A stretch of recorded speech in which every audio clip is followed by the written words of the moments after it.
அகிலாண்ட அதிபதி திருவானை காவிரி உனை காண ஏங்குதையா.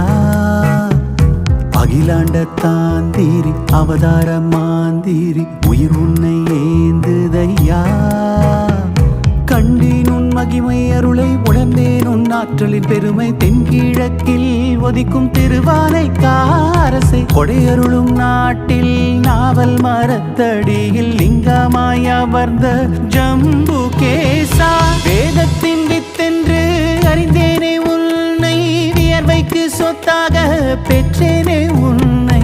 அங்கம் எல்லாம் தங்கம் போலே ஜொலிக்கும் ஐயா, ஆதி அந்தம் யாவும் இங்கே நீதானையா. ஜம்புகேஸ்வர பாதமலர் போற்றி, பாலையெல்லாம் சோலையாக்கும் ஐயா போற்றி. ஜம்புகேஸ்வர